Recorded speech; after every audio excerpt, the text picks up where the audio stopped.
the aim today, so shared in the notes, in the chat rather, the notes we have for our last meeting, and we're kind of using this as a running doc.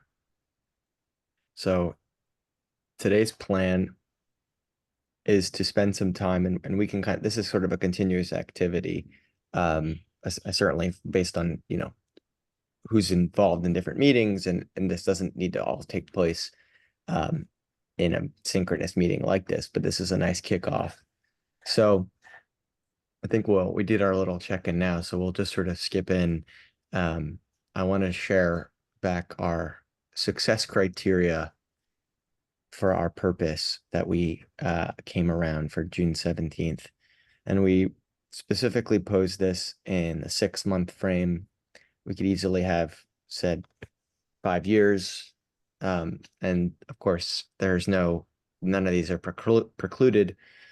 You can think as deeply as you want, but the idea is the purpose of all of this exercise is to catalyze really intentional and productive work together.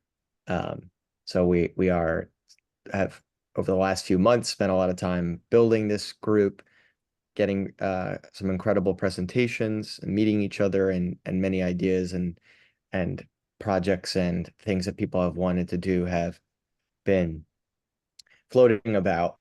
And at the same time, with the size of the group as a whole, ranging, some of these meetings, we have twice as many people. So we can't work effectively in a group of 30, but we can certainly harness a large capacity. And so the aim here and going forward is to start to hone in around our purpose and what would define success. What would it actually look like if in 6 months we have been living up to a purpose that I have given some language to around developing, dispersing, and applying a regenerative evolutionary-based science of human organization and economics. And on our June 17th meeting, we thought about what would it look like? What does success look like for the New Paradigm Coalition in achieving that purpose? What specific outcomes would indicate that we're achieving that purpose? So then we had a very productive session, and I'm glad we had a good showing that day to really get the range of what that purpose actually looks like in a kind of binary outcome. If in 6 months we actually succeeded, what would indicate that? And so then Juliet has taken another step to kind of organize these thoughts a little bit, where in blue, some of the success criteria relating to kind of our coalition sort of research and theory and foundations at the more like science and economic literature sort of level. In green, things around how do we raise awareness, marketing, kind of convening, and in red, specific kinds of outputs and products that we'd actually want to create. So just to take a quick survey, and the notes I've shared in the link I shared in the chat, you can access these, and it's in the calendar event agenda too. So we have things such as from Mark, who's here today, about actually we're taking actions in our lives and work that reflect the paradigm and its implications. And then we expanded that thinking still quite general, but that we're actually making meaningful developmental steps in our own life. So there's some aspect of like the way we operate as people and in our economic and human organization is different. We actually have this is my own, but inspired by several others, of a clear, easily digestible description of the theory and purpose and applications, the new paradigm that anyone can understand. And Graham Boyd and others some time ago were also giving voice to this around what are the key ideas that actually we need to know? What is the new paradigm, and how can it be communicated without needing to, necessarily read a economic article in a journal? The core ideas are more essential than that. and a lot of the history of thought isn't needed for the work to be done. And so thinking about like Mickey McManus suggested, like how could we bring those principles or heuristics in a kind of platform, or describe where this approach sits in relation to other bodies of knowledge. That's from Mike, who's here today. Um, and just other kinds of educational approaches to really um, make clear what this new paradigm economic coalition is all about. And especially, and in addition, from Diana Rose, thinking about incorporating more cultural diversity across the world and thinking about these types of new paradigms from indigenous knowledge, from just other kind of cultural sources. In terms of more of like marketing and growth and sort of the community network aspect of all of this, could we give a number or name? And maybe this is important about how many people, how many regions, cultures, kinds of knowledge or wisdom that's incorporated. Where is it happening in local areas? Um, can we get a description and documentation of the baseline of organization networks or people already involved in this space in a general sense?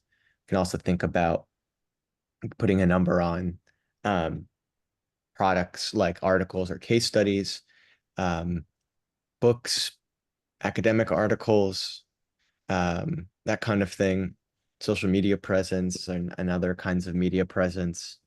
And again, here identifying existing and past groups that have made a significant contributions to this kind of paradigm around economics and human organization. David offered that in 6 months' time or some future date, we'd have the same name recognition as behavioral economics and complex system science. And then in the red here are more like perhaps specific kinds of outputs and products, and that might be a good area to start today, although everything's on the table. So, we actually have a means to share knowledge within a community, both explicit and implicit. And that was from Rebecca, who is part of Inkly, and that is their focus and the platform they've built. We've raised some money to invest in businesses involved in the new paradigm. Maybe that's 10 startups. Maybe we're hosting a startup weekend or doing like a hackathon kind of thing, and inviting policymakers and decision makers. We have some number of universities or institutions doing concrete projects with other aligned organizations. Maybe a kind of an analysis tool that would allow us to, like in the way of B Corp or similar, like actually evaluate it on metrics that indicate, some level of integration or awareness with thinking of an evolutionary theory of economics. There's a lot here actually in the analysis or accounting or that sort of thing. We have a lot of members who have deep expertise in more systemic ways of accounting for economic activity that takes in a kind of like an ecological evolutionary view. And I think this is a key point from Graham, a distinction from the old paradigm pushing the envelope versus what is actually a new paradigm. And I will, to that point, actually nest this point from Scott Morris under here, in terms of helping smaller scale policymakers at the community, municipal, regional level understand and adapt to what this whole new world of finance beyond the petrodollar and the sort of old paradigm of what economics and financial activities actually even is. And I think that connects with this idea of, is this just a new theory for the old paradigm? Or is this actually unlocking different kinds of activity that would really be new? And to that extent, are we actually trialing, documenting, supporting those kinds of real alternatives to economic activity, which I think there are so many, and building and helping on what is there will be key. So that's sort of the whirlwind. And so obviously we can't do all of this. And obviously this is raw, right? Just raw generative ideas, and all of which are perfectly plausible uses of our energy. And on the other hand, we don't want to spend a lot of time or too much time kind of ironing out semantics of, which of these, because at the end, that's just a model that we're trying to say, well, what would be the most feasible, most impactful? And each one of us has different stakes in that. And, there's the aim here is with under a shared purpose, a shared broad purpose of this regenerative evolutionary based science of human organization economics, and how this coalition can work together to develop, disperse, and apply it, whatever that means to you. These success criteria represent the functional differentiation that we can take. We don't want to just split off into parallel things that, just go about, but that these success criteria help us identify like what are the outcomes that would actually matter the most. And so rather than kind of define that a priori and try to like, and certainly it can be done, and there's nice processes we can do. I think what would be more productive in the spirit of those who are ready to lead can lead so that others may follow, because there's many in the ranks, rather on the bench, rather, for this group. The loyal folks who keep joining these meetings and whose time zone it's amenable or not, I guess, if you're Ted in New Zealand. But thanks for being here. There's many folks who are keen and to work on projects, to collaborate, who are very active in a lot of these spaces already, that professionally. And so they're not the kind of person who needs to do this initial bridge building and orientation that we're building. But when we are able to surface the right projects that kind of meet as many of these success criteria or have the greatest impact in reference to them, then that opens up a lot more collaborative possibility for all of us, and especially to invite folks who are not otherwise involved. So the activity for today with this group would be wonderful is to, with these success criteria in mind, and maybe there's been more that have emerged. And again, the link is in the chat for you to reference. We want to split off into a couple of groups, a couple of breakout groups. Maybe we'll do groups of 3. And basically just have a focus conversation on thinking about brainstorming proposals for specific opportunities or projects that we think would actually lead to these success criteria being achieved. Take your pick of which ones matter to you, and let's see what we can come up with. And the aim here especially is to highlight the kinds of projects that we think would be most impactful, and especially those that you might want to be involved in, maybe leading or at least being involved in. That's very valuable to know. Again, we would like to know what are the projects that kind of we can push out ahead. And I know of at least a few ideas that I think would be that from different people. But this is this group's chance to give voice to that.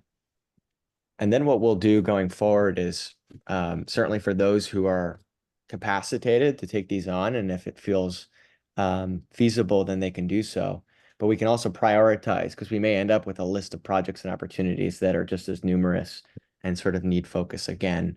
And so now we can prioritize what are the things we will do in relation to the success criteria and our purpose that will have the biggest impact and that we feel we have the capacity or could get the capacity to achieve. So at this time, leaving leaving a little bit of the feasibility and capacity to the side to just open up the possibility, because the sheer expertise in this coalition, I think, makes almost everything we could think of probably doable, at least in some form. So we don't necessarily have to limit it to just those who are here. But especially if you take a look at the galleries, you can start to see the member gallery, what we could do. So let's take the rest of our time. We'll come back within the next, I don't know, last 5 to 10 minutes to sort of just check in. And if you'd like to just take notes right in this Google Doc, that's fine. You can take it on the side and share it with us, or you can record the meeting, I believe. I think you should be able to. Any of those 3 would be great, just some kind of documentation, so we can continually help, harvest and gather. So I think I'll pause there just quickly if there's any pressing concerns, confusions, questions. I want to point out just something quickly about governance because that's my expertise, but we haven't talked about that at all. And based on what I read, there are clear conflicts of interest among different members because it's a coalition, and prioritization is interesting. But what you're pointing at, which I think is a really good governance structure, is duocracy. Like if you show up and you do things, they get done. And that's a little bit different than prioritization. And I don't know that there's a lot more to say about it right now, but there are going to be tensions among us, and governance will come in very quickly as soon as like resources are available. When resources aren't available and we're just chatting, like we really love each other and we're great. So I'm just pointing that out now because I really love everybody and you're all great. Um, and and I recognize that there are going to be tensions when we try to start to focus on things. And I just want to bring it up now. Like I know it's not so relevant to this conversation, but like let's just be aware that we are at that like nice phase where all of us probably have in mind what we want to do and we've written it down on a piece of paper, but we're not going to do everything and some people will be disappointed. Yeah, absolutely. And there's a multi-level piece to that, right? So the duocracy aspect of like, if you want to go for something, and this is a place to find those who want to do it with you, and the resources needed is basically time, but that time is valuable to both you and the coalition, then we're in line. And then if we're thinking about what resources the coalition has overall and how do we harness the energy, then that does require some kind of prioritization. That being said, the resources absolutely is individual time, and it's completely volunteer at this point until we find out what it exactly is that we want to do. That then we can identify what resources we need. So at this point, it's a good warning, Grace, and I think we'll see what emerges. For now, we're laying possible paths to take, I think. And I see Peter's point, and I think that could be fun to just do a couple different groups. And David, did you want to add anything before we hop in? Well, I guess what I want to say is an important global objective is to attract more resources to the coalition as a whole so that we actually have some funds to work with other than the capital that we're all bringing separately to the organization.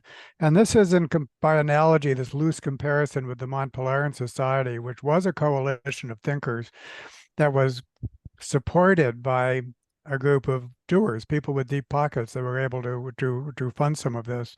And I just wonder what it would look like, and Grace, your comments are apropos, if we actually were able to put that together, we could become, let us say, a grant-making organization, funds would be available, and then the projects would be under development, would be more likely to come to fruition as opposed to great ideas that currently have too little support. So I see that as an important objective and wanted to put it on the table in addition to the specific objectives that we'll be coming up to that are worthy of funding. And Grace, I don't know if you have thoughts about or anyone else have thoughts about the governance of that, but clearly, Well, yeah.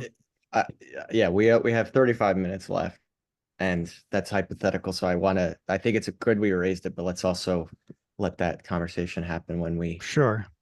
have a lot of resources. Until then, more semantic hypotheticals. It's so easy to get into these things, but it's such a fun group to be able to talk about it because we're deeply experienced. So we have 35 minutes total.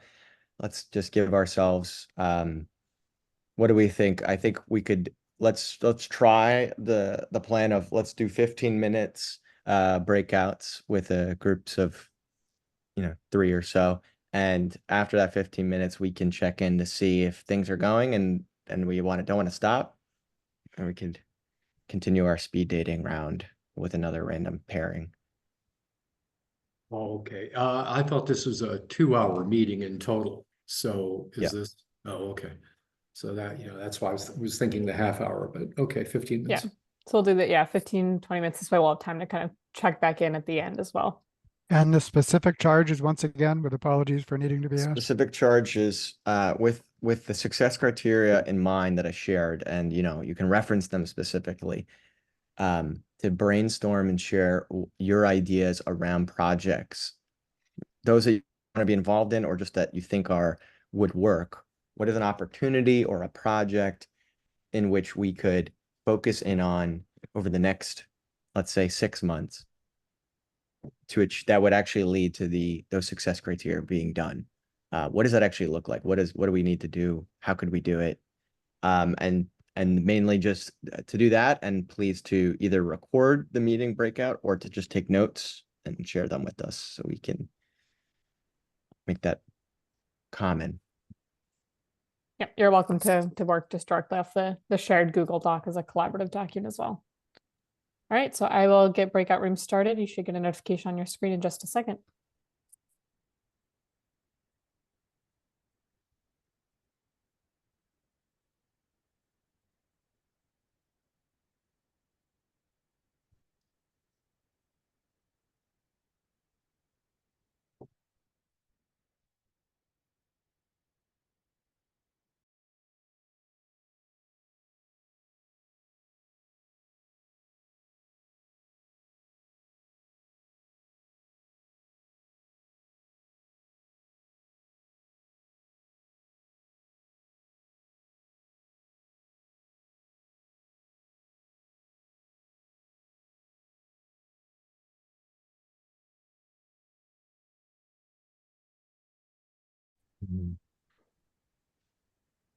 Yeah, like to me, the thing we sort of touched on a few times was that risk, if you're looking at large scale risk mitigation, then there's an aspect of having multiple safe to fail experiments. Like diversity is fundamental to survival, and that the drive, the economic and social drives to hegemony that seem to be dominating at the moment, they will self-terminate. Can we hear Okay. from Chip and Abby and Mark just while we're on our last couple minutes here? Oh, yeah, so we had to spend some time getting to know each other a bit because Abby and I have known each other forever, and Mark is new to this. And at least for Abby and me, the second two of the three clusters are the ones we bring assets to. And in the interest of time, we ended up as well at the idea of an event. And since Abby raised the idea and knows how to do events, and this didn't strike me as where we should end up going, but I'm convinced that we could, what it could look like, what it might cost, and in 6 months from now, what could it be like? Where could it be? Abby talked about a combination of virtual and real event, and through a Like a number of other conference. Yeah, like a conference, basically. As an academic, I hear the word conference and I want to go to the next county as far away as possible. I think, we've done more of an event. Festival. That's your field, Abby. You talk. Let me shut up. Real quick, because I know we're done out of time, but just we were talking about sort of different concepts for festivals that can bring together both sort of top down and bottom up.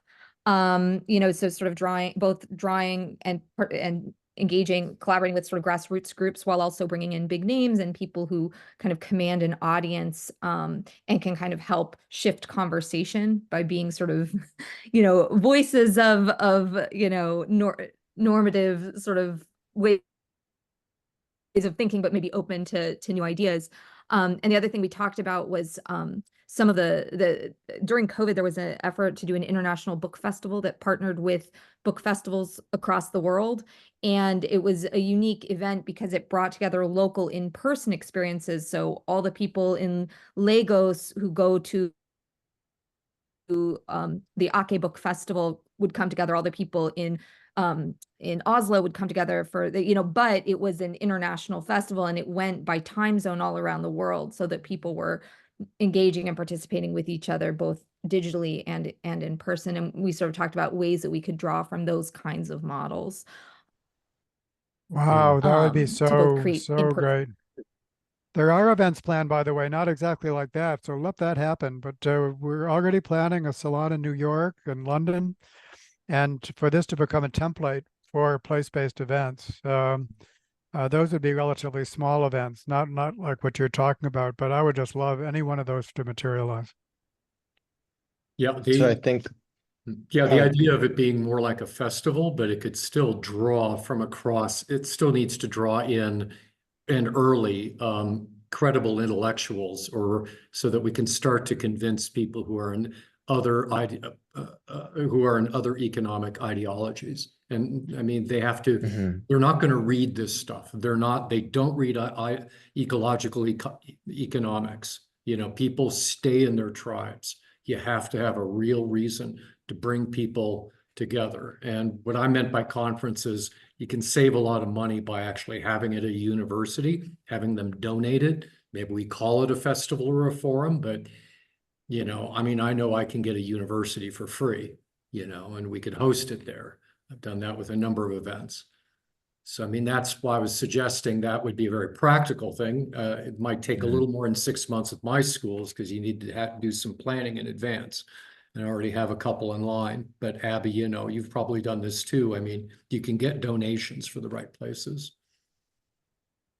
Yeah. What university are you at, Peter? Well, OCAD University in Toronto, which is right downtown Toronto. In fact, Okay. I'm exchanging with Emily about World Beyond War. We had a 300-person, you know, peace conference there in 2018, and that galvanized the Canadian peace movement to a global movement, and it's been very powerful. I mean, so with the right context, you can convince, you know, the academics to give you the space because it's aligned to their strategic direction.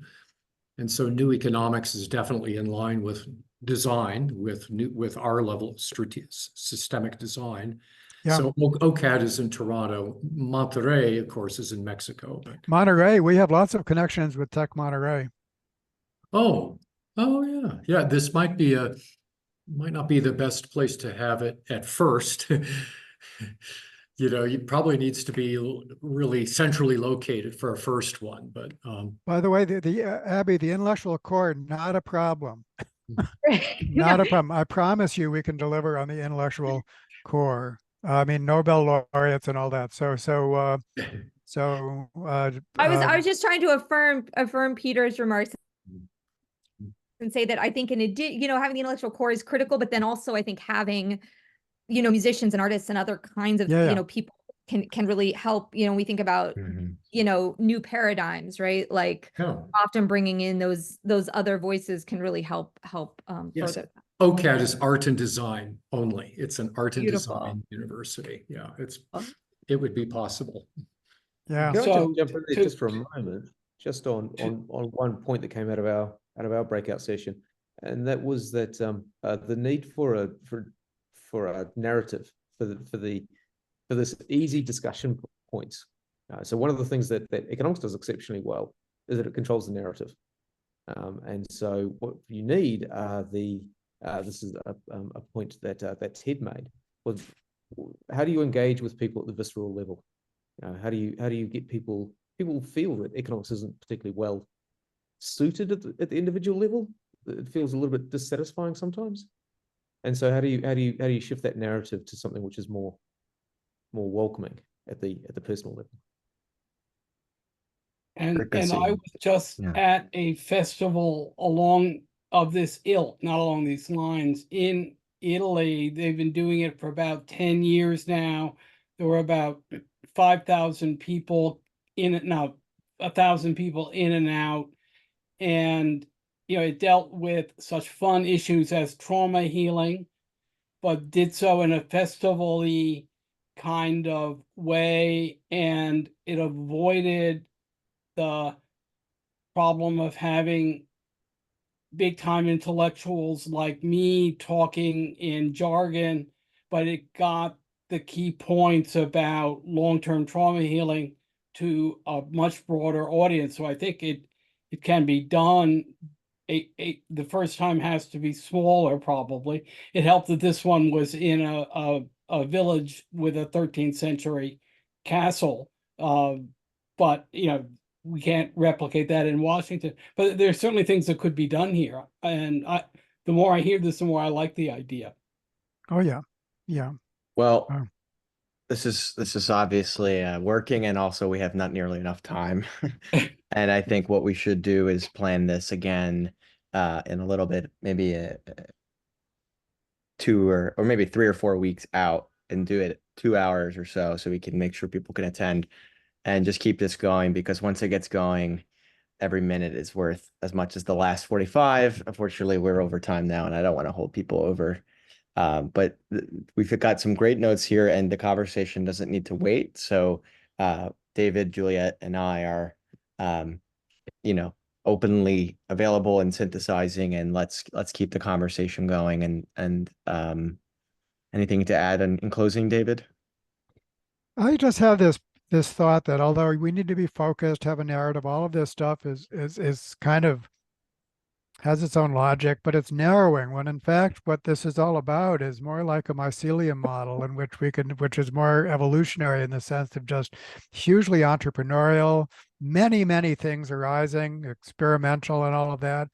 And I think that's truer to our nature of what we're trying to do. And so in some sense, we're becoming this great incubator, sandbox, so on and so forth, and orchestrating that. And we need good messaging to do that. But the diversity of it, and the rewarding of people's initiatives, separate initiatives, and so on, I think is a very important part of the evolutionary model, and entrepreneurship the way it should be. And so I just that's my parting thought. Mm-hmm.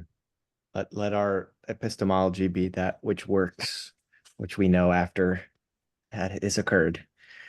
Okay, well, next week we're going to have an amazing talk from Chris Marquis, which David and I witnessed already at the Fordham Transforming Business Conference. He's got some sobering and invigorating thoughts about the state of research and practice in the business school universe, and those who attend it and read their journals. So yeah, but the more on that in the email I sent the other day, and in the calendar description. And we'll see you guys then. All right, everyone. All right. Thanks, sir. All good. Great.